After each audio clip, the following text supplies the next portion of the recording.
கண் கலங்கிய சபாநாயகர் என்பதாக அந்த செய்திக்கு வீரகேசரியும் அதே போல இன்றைய லங்காதி பத்திரிகையில் கதாநாயக்க கந்துல் தலாய் என்பதாக அந்த செய்திக்கு தலைப்பிடப்பட்டிருக்கிறது. எனவே பட்லந்த ஆணைக்குழுவின் அறிக்கையை சபையில் சமர்ப்பித்து சபை முதல்வர் பிமல் ரத்நாயக்க உணர்ச்சிகரமாக உரையாற்றிய நிலையில் சபைக்கு தலைமை தாங்கிய சபாநாயகர் ஜகத் விக்ரமரத்ன நெகிழ்ச்சி அடைந்து குரல் தழுதழுத்த நிலையில் கண் கலங்கினார் என்பதும் அந்த விடயங்கள் முக்கியமாக இருப்பது நாங்கள் காணக்கூடியதாக இருக்கிறது. எனவே அது தொடர்பாக மேலும் பார்க்கலாம்.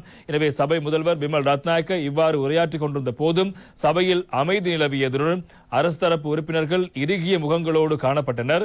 பிமல் ரத்நாயக்கவின் உரையை கவனமாக கவலை தோய்ந்த முகத்துடன் சபாநாயகர் ஜகத் விக்ரமரத்ன கேட்டுக் கொண்டிருந்தார். பிமல் ரத்நாயக்க உரையை நிறைவு செய்த நிலையில் சபைக்கு தலைமை தாங்கிய சபாநாயகர் சிறிது நேரம் எடுத்துக்கொண்டு தன்னை ஆசுவாசப்படுத்த முயன்றார். பின்னர் தழுதழுத்த குரலில் அரசு தரப்பு பிரதம கொறடாவான அமைச்சர் நலிந்த ஜாயதிசவுக்கு வாய்ப்பு வழங்கினார். சபாநாயகர் நலிந்த ஜாயதிசவின் பெயரை கூறிய போது அவரின் குரல் தடுமாறி கண்கள் கலங்கிய நிலையில் இருந்தது என்பதாகவும் அந்த செய்திகள் தலைப்பெற்றுவதை காலம். எனவே இந்த அறிக்கை அதே போல இளைஞர்கள் நடந்த கொடூரங்கள் தொடர்பான விடயங்களை இவ்வாறு மீண்டும் ஞாபகப்படுத்துகின்ற போது சபாநாயகர் அவர்கள் இவ்வாறு கண் கலங்குகின்ற காட்சியும் நேற்று தினம் பாராளுமன்றத்தினுடைய இடம்பெற்ற ஒரு முக்கியமான சம்பவமாக நாங்கள் இங்கே சுட்டிக்காட்ட வேண்டும். இந்த